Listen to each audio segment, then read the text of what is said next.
The Power of the Pause in Conversation by Jonathan Ellsworth.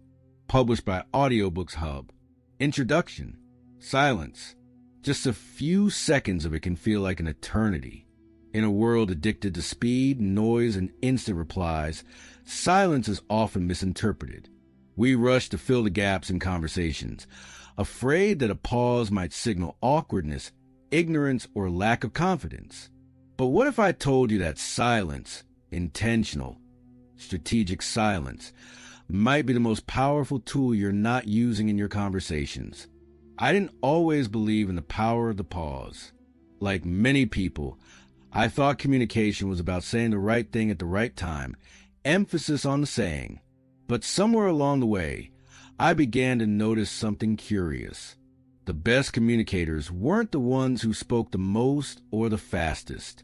They were the ones who paused. Before responding, after a powerful statement, in the middle of a thought, they allowed silence to do what words often couldn't. At first, I assumed this was just a dramatic flair, the kind of thing only charismatic leaders or skilled speakers could pull off. But then I started experimenting with it myself. I paused before answering questions in meetings. I let moments of silence linger in intense personal conversations.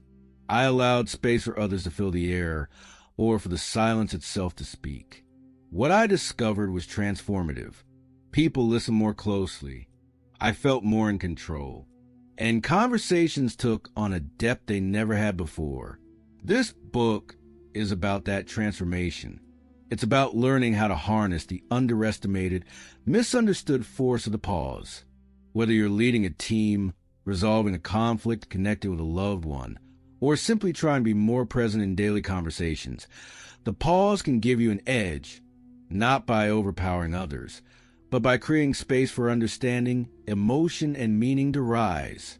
We often talk about confidence in terms of boldness, strong eye contact, assertive tone, steady posture.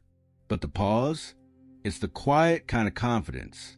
It's a subtle signal that says, I'm not afraid of silence. I'm not rushing to prove myself. I'm comfortable enough to let the moment unfold. And the benefits aren't just personal. Pausing can de-escalate tension, encourage openness, make your words land with more impact, and help you avoid the kind of impulsive replies that create regret. In negotiations, it gives you leverage. In interviews, it buys you clarity. In relationships, it invites trust. It's not magic, but it might feel like it. In the chapters ahead, we'll explore how the pause works in different settings and how to use it effectively. We'll look at the science behind silence and the psychology that makes it so powerful. You'll learn techniques, see real examples, and maybe even start noticing the small, quiet moments in conversation that you used to overlook. But before we get into practical strategies, I want to invite you to pay attention to your own relationship with silence. What do you feel when a conversation lulls? Do you rush to fill the air? Do you interpret a pause as a sign of something going wrong? If so, you're not alone. Our brains are wired to seek certainty and social safety, and silence can feel like a threat to both. But just like any other skill, your comfort with pausing can be developed. In fact, by the end of this book, I hope you'll find that silence no longer feels awkward. It feels empowering. Because the truth is, we live in a noisy world. And in a noisy world, the person who can hold the pause, who can resist the urge to rush, to over-explain, to interrupt, commands attention without force, earns respect without demanding it, and connects more deeply with others. The pause is not the absence of communication. It's a different kind of presence, one that's rare, powerful, and deeply human. Let's start. Chapter 1. I remember a conversation I had years ago that changed how I viewed silence forever. It wasn't with a famous speaker or an expert negotiator. It was with my grandfather. He wasn't the most talkative man, but when he did speak, you listened. I asked him once why he always paused before answering, and he said something simple. If it's worth saying, it's worth waiting for. I didn't fully grasp it then, but over time, I've come to see just how profound that idea really is. Today, most conversations are reactive. One person speaks, the other replies, back and forth, with barely a moment to breathe. It's like a tennis match played at double speed. The faster you hit the ball back, the better. Or so we think. But conversation isn't a game to be won. It's an exchange. And sometimes the most powerful moments aren't in the volleys, but in the stillness between them. That's where the pause lives. Quiet, unassuming, yet deeply impactful. Pausing doesn't come naturally to everyone. For many, silence feels like dead air. In meetings, silence can be mistaken for weakness. In debates, it can be seen as defeat. And in personal conversations, silence often feels like discomfort or distance. So we learn to talk through it. We fill the space with noise. We ramble, repeat, or rush, all to avoid that dreaded moment of nothing. But here's the paradox. When you stop fearing the pause, it becomes your ally. It changes how you're perceived. Think about it. Who seems more confident? The person who rushes to answer, or the one who takes a moment, thinks, and then speaks with clarity? When you pause before replying, you show control. You show that you're not speaking out of habit or pressure, but choice. Your words carry more weight because they've been considered. And in return, people listen more intently. This is especially true in high-stakes situations. Imagine a job interview. The interviewer asks a complex question, and instead of launching into a half-formed answer, you take a breath. You reflect. 5 seconds pass. That silence might feel endless to you, but to the interviewer, it signals thoughtfulness, maturity, the kind of presence that isn't rattled by pressure. The same applies in arguments. When someone attacks your ideas or questions your decisions, the instinct is to defend, quickly and strongly. But when you pause, even briefly, you break that pattern. You send a silent message. I'm not here to react. I'm here to respond. And that distinction changes everything. There's also a psychological effect. When you pause, people lean in. Literally, silence draws attention. It creates anticipation. That's why public speakers use it to dramatic effect. Watch a great speaker, and you'll notice it. The pause right before a punchline or after a powerful statement. That moment of stillness is when the words actually land. Without it, the message rushes by and is forgotten. But here's something equally important. The pause doesn't just help you. It helps them. When you pause after speaking, you give your listeners space to digest, to feel, to respond with more than just reflex. In deep conversations, that's a gift. Silence can allow someone to reach for a truth they wouldn't have touched if the air had been filled. Of course, not all pauses are equal. A pause must be intentional. A distracted silence, the kind that comes from zoning out, isn't powerful. It's confusing. But a deliberate pause, one with presence behind it, is different. It carries energy. It tells others that you're fully engaged, even in silence. The key is to be comfortable in that space, to resist the urge to rush in and rescue the conversation from quiet. That takes practice. You might need to sit through a few awkward seconds that feel like minutes, but with time, you'll notice something. The more you pause, the more natural it feels, and the more others respond with respect, curiosity, and attentiveness. Let me give you a small, practical technique. The next time someone asks you a question, count 1, 2, 3, silently in your head before responding. Don't look away. Don't fidget. Just breathe and wait. You'll feel the pull to speak sooner. Let that tension build, just a bit, then speak. Watch how different the interaction feels. The pause isn't a void. It's a space where intention gathers. A pause isn't empty. It's full of presence. You're not doing nothing. You're being deliberate. And perhaps that's the heart of it. We often treat conversation like something we survive, a performance, a transaction, a test. But real communication isn't about surviving the moment. It's about shaping it.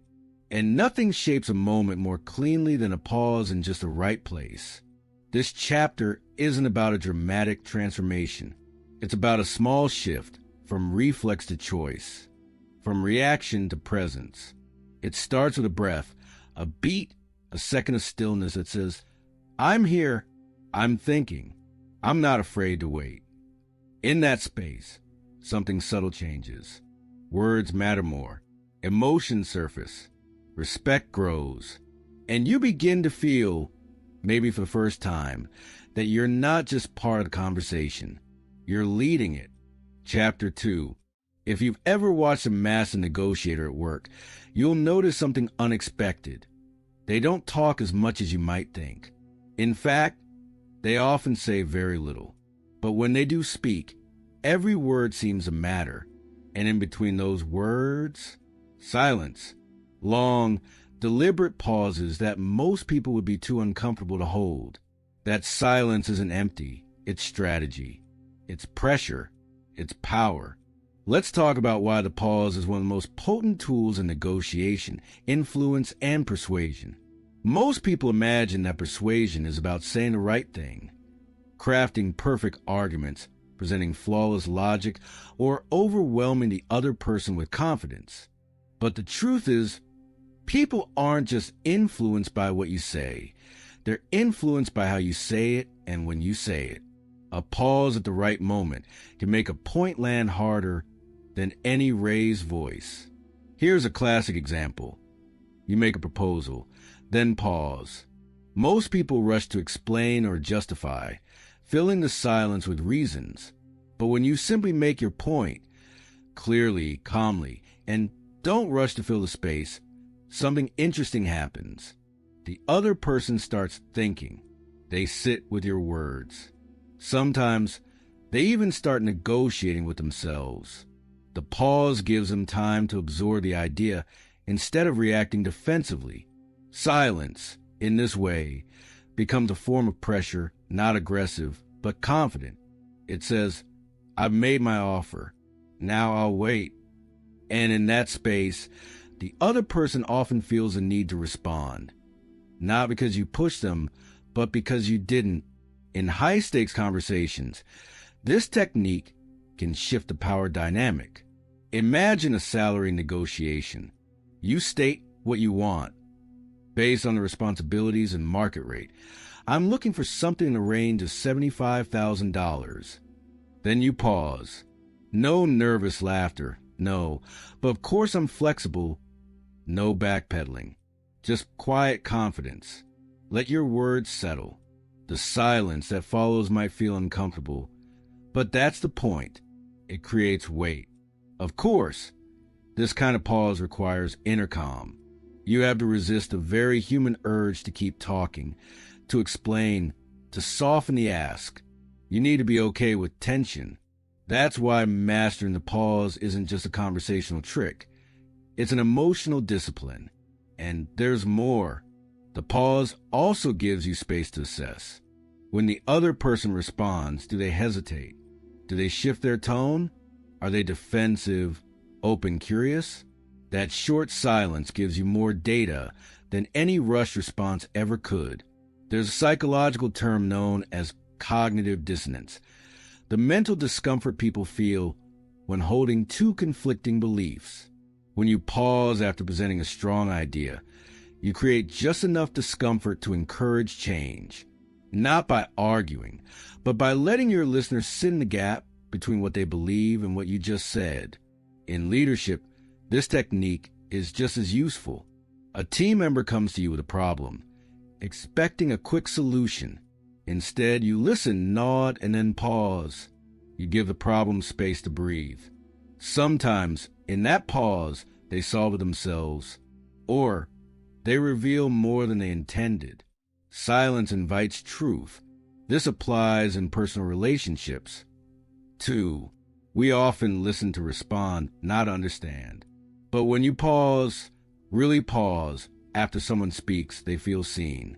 Not just heard, but felt That moment of quiet says, I'm with you. I'm considering what you've said. You matter. And that's more persuasive than any perfectly crafted response. But let's be clear, this kind of pause is a manipulation. It's not about using silence as a trick to corner someone. It's about respecting the moment, respecting your words, respecting theirs. It's about presence. One of the biggest fears people have when using the pause is this: what, they think I don't know what I'm doing? But ironically, the opposite is often true. When you pause, you appear more thoughtful, more measured, more trustworthy. You're not rushing. You're not scrambling. You're grounded. To start practicing this, try something simple. The next time you're in a discussion, whether it's business or personal, challenge yourself to pause for 2 full seconds after the other person finishes speaking. Count them silently. 1, 2, then speak. Notice what happens. You'll find the other person often keeps talking, revealing more, or they'll mirror your pace and respond more thoughtfully themselves. Either way, the conversation deepens. Another technique is the mid-thought pause. Instead of rushing through your ideas in one breathless stream, slow down. Pause between key points. Let your words land, then continue. It not only improves clarity, but makes you sound more confident and composed. It also helps you think more clearly as you speak. In fast-paced environments, this may feel unnatural. But remember, the person who controls the rhythm of a conversation often controls the outcome. When you master the art of slowing things down, not with dominance, but with presence, people lean in, they listen more, they trust more. Because here's the truth most people overlook. People don't remember everything you said. They remember how they felt when you said it. And the pause, that small space of silence, gives emotion room to rise. It's where the weight of your words is actually felt. So the next time you find yourself in a negotiation, a pitch, a disagreement, or even just a deep conversation with someone you care about, try the pause. Let silence sit in the space between sentences. Feel the tension, yes, but also feel the power. It's yours if you're willing to wait. Chapter 3. If you ever had a real heart-to-heart conversation, you know that the most powerful moments aren't always spoken aloud. Sometimes, the most meaningful parts happen in silence, in the space where words fail and presence takes over. In emotional conversations, the pause isn't just useful, it's sacred. When people are upset, grieving, overwhelmed, or vulnerable, our instinct is often to talk. We rush to comfort, to explain, to solve. We want to take their pain away with advice or reassurance. And while our intentions may be good, what we're really doing, often unconsciously, is avoiding discomfort. Their discomfort, our own. The silence between pain and response can feel unbearable. But here's what we forget. Silence doesn't mean absence. Silence doesn't mean apathy. Sometimes silence means I see you. I'm not going anywhere. You don't have to explain yourself to be worthy of compassion. One of the greatest gifts we can offer someone in a moment of emotional intensity is space. Not space to be alone, space to feel, space to process, space to just be. Imagine someone telling you they've lost a loved one. Your first instinct might be to say, "I'm so sorry, I can't imagine," or "at least they're no longer suffering," or "time heals everything." These words come quickly, even automatically. But do they help? Now imagine something different. They speak and you just pause. You look them in the eyes. You don't try to fix or fill the air. You stay. You wait. You breathe with them. That pause tells them, you're allowed to feel this. I'm strong enough to sit with you in it. That pause is powerful. It says everything words often cannot. We often underestimate how much presence matters, how deeply people sense when we're really with them, not just physically but emotionally. The pause communicates that presence in a way words rarely can. This kind of pause isn't about timing or technique. It's about heart. It's not something you insert. It's something you allow. And to allow it, you have to be okay with stillness. You have to resist the urge to fix or prove your empathy. You have to trust that your presence is enough. In emotionally intense conversations, whether it's sorrow, anger, shame, or fear, pause and give the other person a chance to fully express themselves. Many people will only go as deep as the silence allows. If we rush in with our own stories, our advice, or our discomfort, they pull back. But if we pause, we invite more. More truth, more openness, more connection. I once spoke to a friend who was going through a brutal divorce. I asked him how he was holding up, and he said something I'll never forget. Most people ask me how I'm doing. Then they immediately try to cheer me up. But the people who help the most are the ones who just sit with me, even when I don't say anything. That's what the pause does. It sits with people. It doesn't run. It doesn't judge. It doesn't rush the process. It honors it. This same principle applies not only in grief or loss, but also in joy and vulnerability. When someone opens up about a dream, a risk, or something close to their heart, we sometimes interrupt that too, with jokes, comparisons, or distractions. But if we pause, if we let their words hang in the air, we show reverence. We say without speaking, what you just shared matters. Even in romantic relationships, the pause can create intimacy. When someone says, "I'm scared you'll leave," or "I don't feel seen," or "I love you more than you know," the wrong move is to rush into a response. The right move? Let the moment breathe. Let their courage be felt in the silence. Let them know you've really heard them, not just with your ears, but with your heart. Of course, none of this is easy. It takes emotional strength to stay present in silence, especially when the conversation is heavy. It takes discipline to resist jumping in. And it takes self-awareness to know when your words are helping and when they're just protecting you from feeling too much. But here's the truth. If you can master the pause in emotional conversations, you'll be someone people feel safe with. And that is rare. In a noisy world full of fast replies and shallow comfort, being the one who holds space is a quiet superpower. So how do you practice this? Start small. The next time someone tells you something personal, something raw, resist the urge to speak immediately. Nod, breathe, and just be. Let there be a moment, however brief, where nothing is said. Notice how the conversation shifts. Notice how the other person softens. Often they'll go deeper, or they'll exhale, finally feeling understood. You can also practice this with yourself. When you feel something strong, instead of talking away or distracting yourself, pause. Sit with your feelings. Listen to them. Honor them. The pause isn't just a tool for conversation. It's a form of self-awareness, a kind of emotional hygiene. We all want to be heard. We all want to be seen. But what most of us want more than anything is to feel safe being fully ourselves. The pause creates that safety.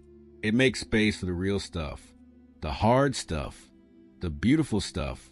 So the next time words feel too small, let them rest. Let the moment speak for itself. And trust that the silence, if held with love, will carry more meaning than any sentence ever could. Chapter 4. We often think of conversations as fast-moving rivers, constantly flowing, always moving forward. But real communication isn't about speed. It's about connection. And one of the most underestimated ways to strengthen connection is by using pauses to truly listen. Listening is more than hearing. Hearing is passive. Listening is active. It requires effort, attention, and perhaps most importantly, space. That space, the pause, is what allows another person's words to actually land, to be processed, and to be responded to with care. Most of us listen while preparing our response. We nod, we smile, we throw in a right or totally, but inside, we're lining up what we're going to say next. We're not really listening. We're just waiting for our turn to talk. And when we finally speak, it shows. Our responses skim the surface. We miss things. We fail to ask deeper questions. But when you introduce the pause into your listening, when you stop trying to respond right away, something powerful happens. You hear not just the words, but the feeling underneath. You notice tone, pace, word choice. You catch what's not being said. You begin to hear people as they truly are, not just as they present themselves. One of the most effective things you can do in a conversation is to listen, then pause before you reply. Even just a beat or two, not to appear mysterious or calculated, but to show that you actually took in what was said, that you're thinking, that you're considering the other person's words seriously, not just reacting. It's a simple habit, but it changes everything. People begin to feel heard, not brushed aside or matched with Me Too stories, but really heard. And when people feel heard, they open up more. They trust more. They soften. Great interviewers, therapists, and coaches all know this. They ask a question, then let silence do the work. They don't fill the gap. They don't rush the person toward an answer. They create a space where real thoughts can emerge. And more often than not, the most honest, vulnerable insights come not after the question, but in the pause that follows. This kind of listening takes discipline. It's not easy to hold back when you feel you have something valuable to add. But here's the trick. Don't treat conversation like a competition. You're not trying to win. You're trying to connect. Pausing before you speak also makes your responses stronger. It gives you time to choose your words with care. It helps you avoid knee-jerk replies that might come from ego, emotion, or assumption. In difficult conversations, that alone can prevent countless misunderstandings. Let's say someone says something that triggers you, a critique, a judgment, or something careless. Your instinct might be to fire back, defend yourself, or walk away. But if you pause, even for a few seconds, you give yourself room to respond instead of react. That tiny space can mean the difference between a conflict and a breakthrough. The pause helps you decode what's really going on. Is the person actually criticizing you? Or are they projecting their own fears? Are they being rude? Or are they just anxious and not expressing themselves well? That moment of silence gives you time to ask better questions of them and of yourself. In professional settings, listening with pause can transform your leadership. When someone presents a concern or idea and you don't jump in right away, when you give a second to settle, people feel respected. They feel valued. And that builds loyalty and engagement in a way no motivational speech ever could. It's the same in friendships. When someone shares something important and you take a moment before replying, it signals presence. It says, I'm not just here to talk, I'm here to understand. That doesn't mean every pause needs to be long or dramatic. Sometimes it's just a half second, a breath, a beat of eye contact. It's not about awkward silence. It's about intentional space. And there's an unexpected benefit, too. When you pause before replying, people often end up saying more. Sometimes they weren't done speaking. Sometimes they were about to hold back something vulnerable. Your silence becomes an invitation to continue. Try this. In your next conversation, after the other person finishes a thought, count to 2 in your mind before you say anything. Notice what happens. Do they keep talking? Do they go deeper? Does your own response feel more thoughtful? You may be surprised how much more satisfying the conversation becomes, how much more grounded you feel. The pause not only deepens connection, it calms the entire rhythm of the interaction. Listening with pause is a subtle art, but a powerful one. It's about giving people room to be human. It's about showing up not as someone with all the answers, but as someone who cares enough to wait for the real conversation to unfold. We live in a world of noise. quick answers, snappy comebacks, instant opinions. But what people long for, what we all long for, is to be truly heard. The pause is how you give that to someone. A few seconds of quiet may not seem like much, but in those seconds, you can build trust, reveal truth, and create a deeper kind of dialogue. That's the power of listening, not as a performance, but as a practice. And the pause is where that practice begins. Chapter 5. Think back to the last time someone asked you a question that caught you off guard. Maybe it was about your future. Maybe it was something personal. Or maybe it was just unexpected. What did you do? Most people scramble. They fill the space with, well, I guess, or deflect with humor or a change of subject. And why? Because we're conditioned to respond immediately, as if silence equals ignorance, as if thinking before speaking is somehow weak. But here's the truth. The smartest, most confident people are often the ones who pause before they answer, not because they don't know what to say, but because they care enough to say it well. In a world of instant everything, the pause before responses become rare, and therefore powerful. It sends a subtle but unmistakable message. I think before I speak. I respect this moment enough to give it attention. That kind of pause isn't just about communication. It's about credibility.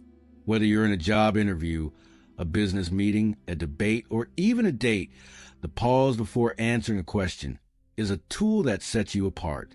It gives weight to your words. It shows you're not impulsive, but intentional. And in high-stakes situations, that distinction can be the difference between being heard and being ignored. Let's take a common example, a job interview. You're asked, "What's your biggest weakness?" Most people blur out something safe, like, "I work too hard," or "I'm a perfectionist," without thinking it through. But imagine someone hears a question, pauses for a beat, breathes, and says, "That's a good question." I'd say one of my weaknesses is that I sometimes try to solve things on my own instead of asking for help. I've been working on that pause makes it feel authentic, not rehearsed. And that authenticity builds trust. Or imagine you're on stage during a Q&A and someone challenges your viewpoint. Instead of jumping to defend yourself, you pause. You let the silence hang for a moment. You show you're not rattled. That pause becomes a power move, one that signals control, thoughtfulness, and confidence. It also allows you to gather your thoughts, to choose words that clarify instead of confuse, to separate reaction from response. People who master this use it deliberately. They aren't rushing to fill silence because they aren't afraid of it. And because of that, when they finally speak, people listen. The pause before answering also changes the tone of the conversation. When you respond too quickly, you may sound offensive, flippant, or unprepared, even if you know your stuff. But when you pause, your tone slows down. It becomes calmer, steadier, more reflective. You come across as someone in control of their mind, their emotions, and their voice. There's a reason high-level negotiators, lawyers, and executives use this tactic. It's not a gimmick. It's a habit. They don't just answer questions. They own the moment before the answer. And in doing so, they change the dynamic. But the pause doesn't only work in formal situations. It works just as well in personal ones. Imagine someone asks you, "Why didn't you call me back?" Or, "Are you really happy in this relationship?" These are loaded questions. Most people rush to defend, explain, or deny. But when you pause, even if your heart is racing, you give yourself the chance to speak from clarity, not chaos. The pause buys you time. Time to reflect. Time to regulate emotion. Time to choose truth over automatic reaction. That space, even just a second or two, is where the best answers live. Of course, using a pause effectively takes practice. At first, it may feel unnatural or even risky. You might worry that the silence is awkward or that people will think you're unsure. But over time, something shifts. You begin to realize that silence isn't awkward when it's owned. If you hold the pause with calm confidence, others will follow your pace. If you need a starting point, here's a simple technique. When someone asks you a question, don't respond until you've taken one full breath. That's it, just one breath. It creates just enough space to quiet your inner chatter and choose your response. Over time, you'll find you can use longer pauses when the moment calls for it, especially when questions are deep, difficult, or meaningful. And remember, it's not just about what you say. It's about what your pause says. It says, I heard you. It says, this matters. It says, I don't speak from impulse. I speak from understanding. In our hyperverbal culture, silence is often mistaken for uncertainty. But in reality, silence can be the clearest sign of strength. It can signal that you aren't afraid to think before you speak, that you value depth over speed, that you're not just reacting, you're responding with intention. People remember those who speak with wisdom, and wisdom lives in the pause.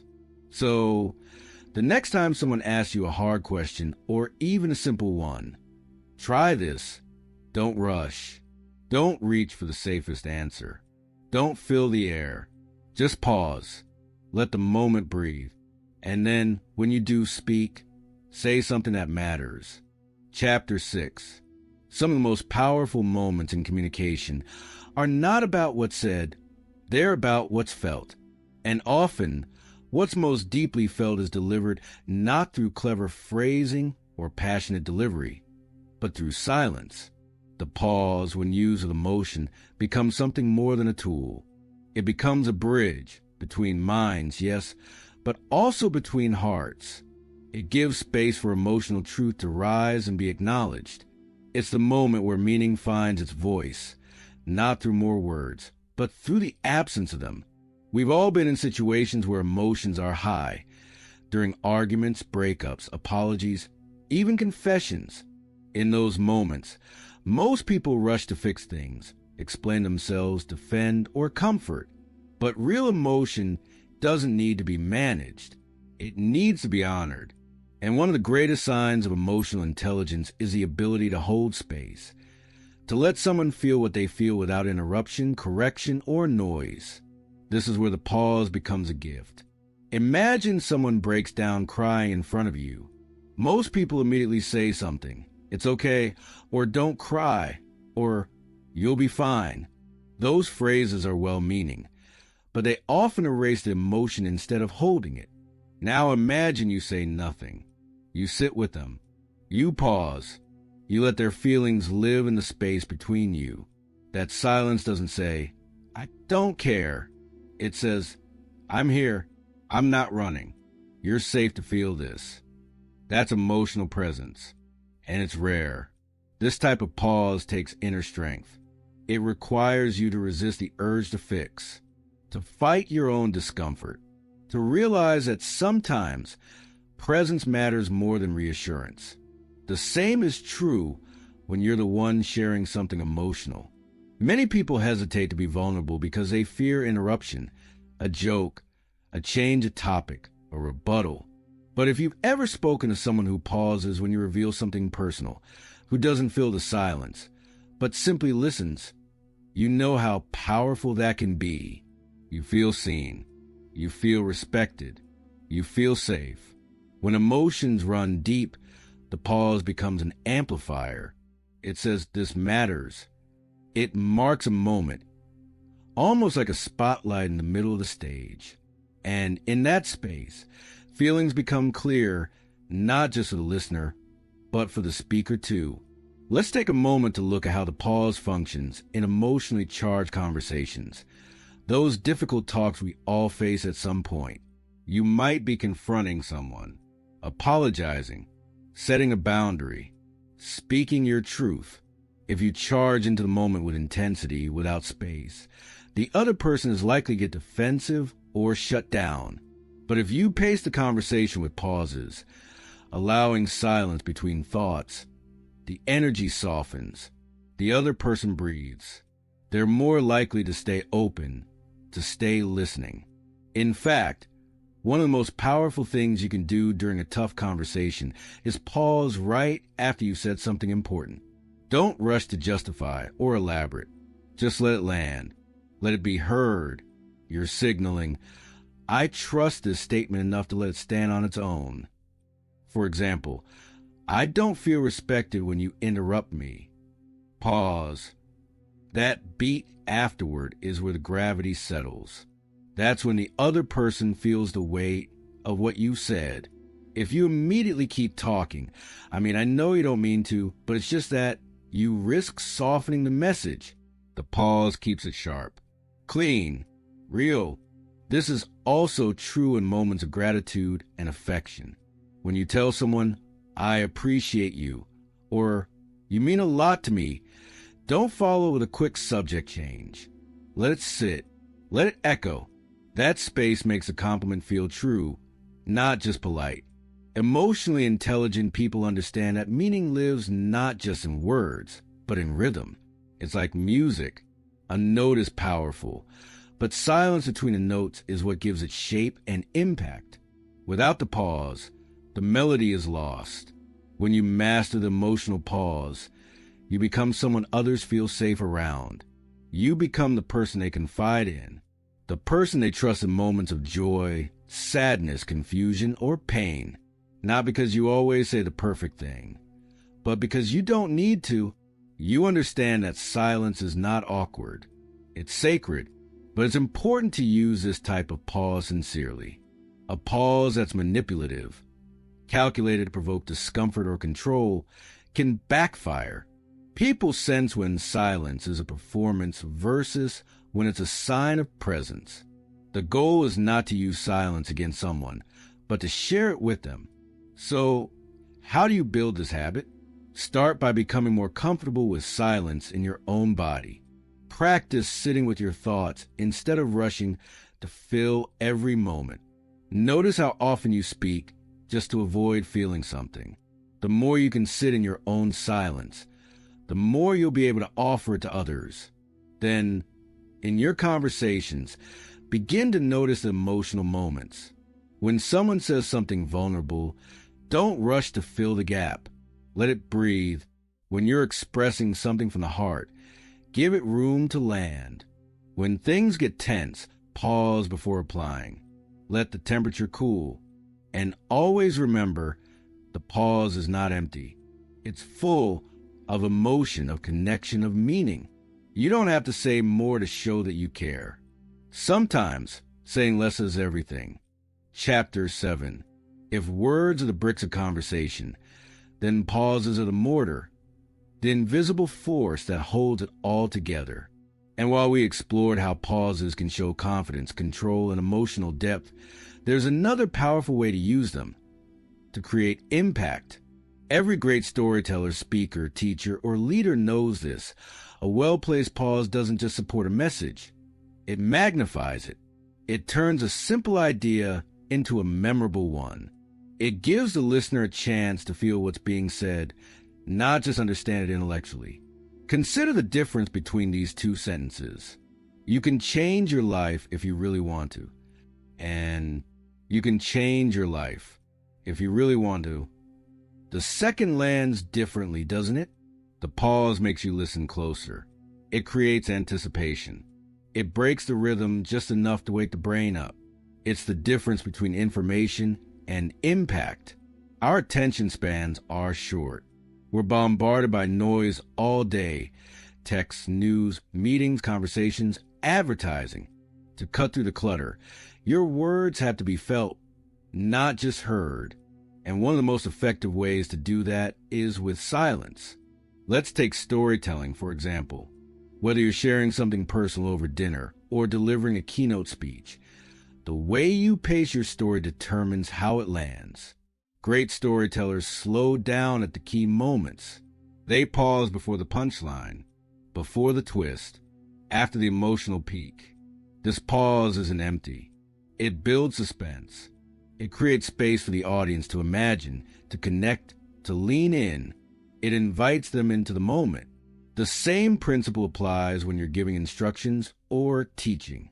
If you speak too quickly, People don't retain the information, but when you pause, after a key point, after an important number, after a summary, you give the brain a chance to process. A good communicator doesn't just speak well. They understand when to stop speaking.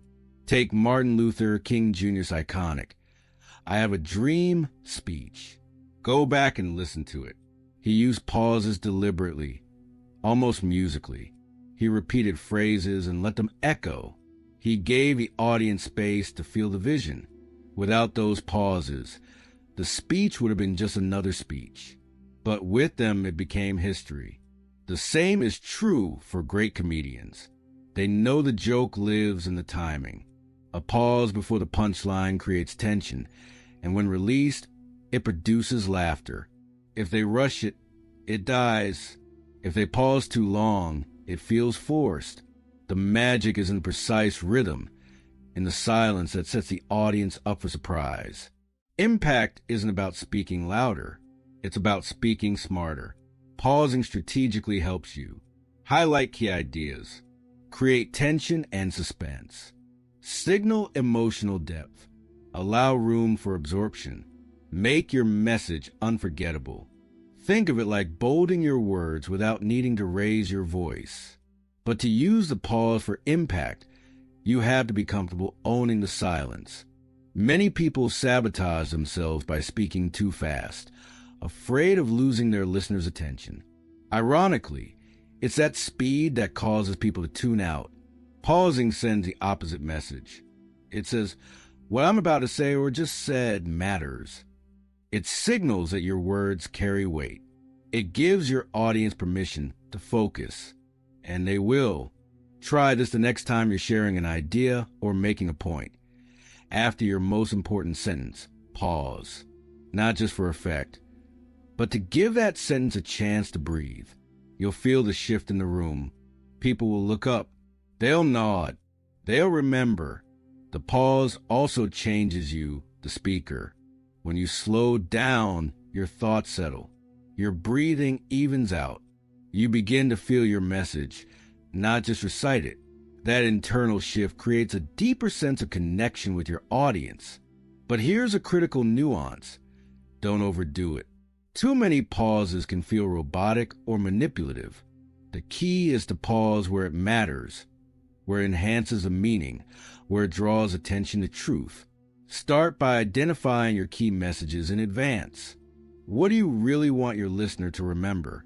What's the line that matters most? Where do you want the moment to hang? Practice saying those lines with a pause before or after. Notice the difference. It might feel awkward at first, especially in everyday conversations. But with practice, it becomes natural, even powerful. And remember, the silence after your words is often louder than the words themselves. If you use it well, it creates a sense of presence and purpose that's hard to ignore. Because in the end, people won't remember everything you say, but they'll remember how you made them feel. And the pause is where they feel it. Chapter 8. There is a quiet strength in restraint. In a world that rewards quick responses, hot takes, and instant replies, choosing to pause, to wait, to breathe, to reflect, is a radical act of control. Nowhere is this more evident than in conflict. When emotions rise, the first instinct is to speak, defend, attack, explain, fill the space. Silence, in those moments, feels dangerous, like giving the other person power, like losing the edge. But the truth is, silence often is the edge. It's the difference between reaction and response. The pause in conflict is not weakness. It is mastery. Consider the anatomy of an argument. One person says something triggering. The other reacts. Words fly faster and faster, escalating before either side even realizes what's happening.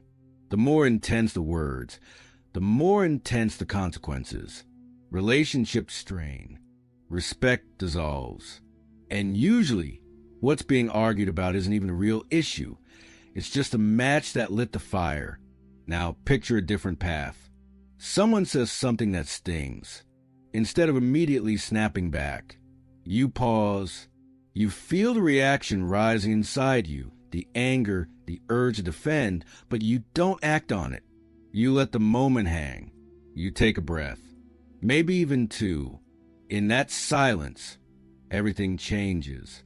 The person across from you suddenly feels attention, but not in the way they expected. They may lean in, unsure what you'll say. They may feel their own words echo in the space. And most importantly, you take back control of yourself, of the tone of the conversation. This kind of pause is a power move, but not the aggressive kind. It's not about dominance. It's about direction. You decide where the conversation goes next, instead of letting your emotions decide for you. And here's the secret. Most conflicts don't actually need to be won. They need to be understood. But understanding never happens when two people are speaking from the heat of their reaction. It happens in the pause between the trigger and the response. That's the space where you choose curiosity over combat, where you ask, why did that upset me so much? Or, what are they really trying to say? That moment of reflection gives you options. You might still speak up, but now with clarity, not chaos. The pause also creates space for empathy. When someone is upset or accusatory, our instinct is to counter or defend. But a pause allows you to see them, not just their words. You notice their frustration, their fear, maybe even their pain. And you realize the conversation isn't just about facts. It's about feelings. This shift doesn't mean you have to agree with them. It means you choose to respond from a grounded place instead of a wounded one. And what happens when you are the one in pain, when someone has deeply hurt or disappointed you? Again, the pause is your ally. Before firing off a harsh message or saying something you can't take back, wait. Sit with it. Write it down if you have to, but don't say it yet. Give your truth the dignity of reflection. The best boundaries are delivered calmly. The best confrontations are spoken with composure. The most powerful statements are rarely shouted. They're spoken quietly, clearly, after thought. There's another kind of conflict where the pause works wonders. Internal conflict. When your thoughts race, when self-doubt screams, when your mind goes to war with itself. Pause. Notice the storm, but don't run into it. Just stop, breathe, let the noise swirl around you, but don't answer it yet. This kind of silence is a way of reclaiming your mind, of reminding yourself that not every thought deserves a reaction. Not every fear needs a response. The pause becomes a form of inner leadership. Conflict, whether external or internal, thrives on speed. The faster it moves, the more damage it does. But when you slow it down, when you insert even a few seconds of stillness, you shift the entire dynamic. And here's a beautiful bonus. The pause often diffuses the other person's intensity. When they're met with stillness instead of a return punch, their energy drops. Their anger has nowhere to land. Sometimes they even start to mirror your calm. Think about the last time someone truly listened to you in a tense moment, not just with their ears, but with their body.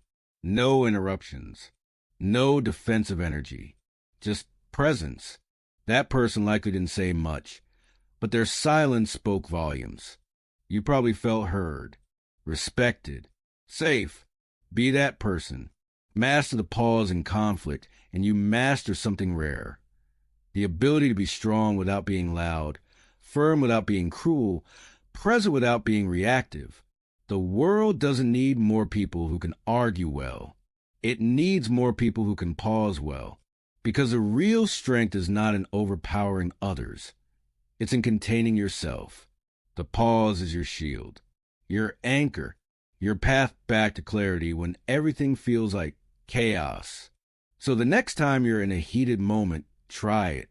Stop, breathe, wait, watch what happens. You may just discover that the most powerful statement is the one you don't rush to say. Chapter 9. We began this journey with a simple idea that silence, often overlooked, often feared, is not the absence of power in communication, but its hidden source. And now, after exploring the many forms it takes, from confidence to empathy, control to connection, it becomes clear that the pause is more than just a speaking technique. It's a way of being. To pause in conversation is to take command of time. While others rush to fill every gap with noise, the person who knows how to stop, to reflect, to breathe, to let silence carry weight, always stands out, not because they speak more, but because they speak with purpose. Think back through your life.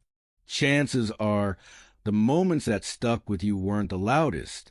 They were the ones when someone really listened, or when a few words, spoken slowly and sincerely, changed everything, or when silence hung in the air and said what words couldn't. That's the true gift of the pause. It elevates words by giving them space to land. It creates impact without aggression, influence without force. In a world where attention is fleeting and everyone is trying to be heard, the one who pauses commands attention simply by not demanding it. And let's not forget, the pause doesn't only serve others. It serves you. It gives you room to think clearly, to speak with intention, to choose your response instead of reacting on autopilot.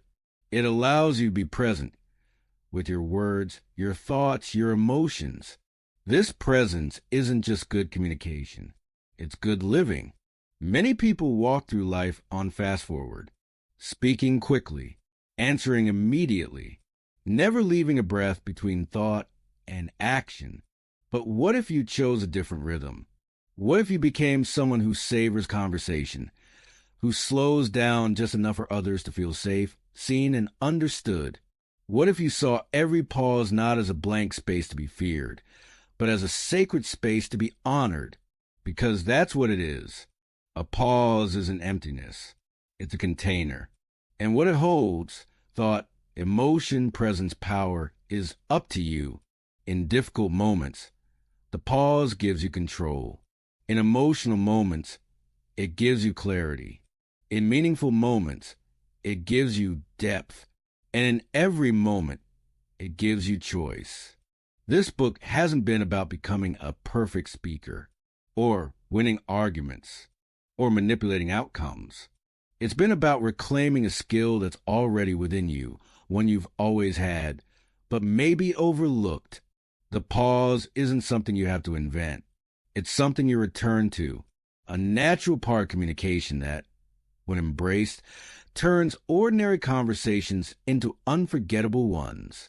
So, as you move forward in your relationships, your work, your daily life, carry this simple but powerful truth with you.